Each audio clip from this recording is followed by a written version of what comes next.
일본 정부가 우리 기업에 대한 경제 제재 조치를 발표했습니다. 일본이 수출 규제를 강화하겠다고 밝힌 품목 3가지죠. 보복입니까? 아닙니까? 명백한 경제 보복입니다. 일본의 일방적인 조치에 대해서 가만히 있지는 않을 않겠다. 것입니다. 거기에 대해서는 단호하게 대응해 나갈 생각입니다.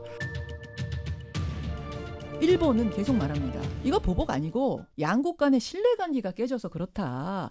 WTO로 갈 만한 경제 보복 조치 아니다. 말이 신뢰 회복이지 사실은 강제징용에 관한 사법부의 판단을 경제 영역에서 보복한 조치라고 저는 명백히 판단을 합니다. 자유공정무역이라든가 비차별적 무역, 또 시장 개방을 유지하자라고 하는 지난 G20 오사카 정상 선언문하고도 취지에 반하는 내용입니다. 예. 그래서 언제 아셨어요? 어제 김상조 정책실장, 청와대 정책실장의 발언을 봐도 뭐 미리 알고 계셨던 것 같긴 한데. 이미 지난 연초부터 이 문제가 해결이 안 되면 경제 보복이 있을 수 있다라는 그런 뉘앙스가 있었고요. 아소다로 부총리도 그랬죠. 그렇습니다. 그래서 네. 정부는 그 내용에 대해서 꾸준히 점검해 왔다는 말씀을 드립니다. 검토가 아니라 WTO로 가는 건 확정입니까? WTO에 대한 문제는 실무 검토가 끝난 대로 그 시기를 결정을 할 것이고요. WTO 제소 외에도 우리가 취할 수 있는 법적인 조치들이 또 어떤 게 있을까요? 국제법이라든가 국내법에서 저희가 할 수 있는 조치들, 특히 이와 같은 조치로 해서 피해를 기업이 고스란히 받게 됩니다. 그래서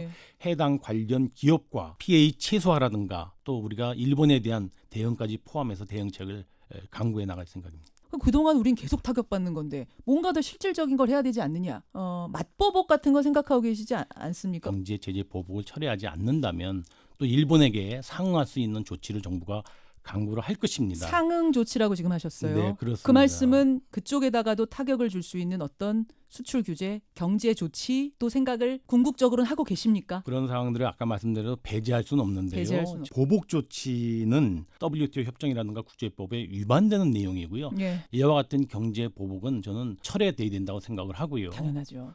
그리고 또 이런 조치가 만약에 시행이 서로 된다면 그거는 한국 경제뿐만 아니라 일본 경제에도 공히 피해가 가는 바람직하지 않은 조치라고 생각을 합니다. 윈윈이 아니라 다이다이다. 그렇습니다. 서로 죽는 거다. 가난한 그런 단계까지 가지 않고 양국 간에 이 내용이 잘 마무리되기를 저는 희망하고요. 특히 우리 한국 사법부가 판단한 내용을 갖고 경제 영역으로 끌어들여서 한 조치이기 때문에 저는 경제 수장으로서는 좀 그렇게 잘 마무리되는 방향으로 가야지 보복이 보복을 낳고 보복을 낳는다는 것은 바람직하지 않다고 보고요. 그러나 정부가 일본의 일방적인 조치에 대해서 가만히 있지는 않을 것입니다. 그건 당연히 분명하다. 상응하는 대응을 할 것입니다.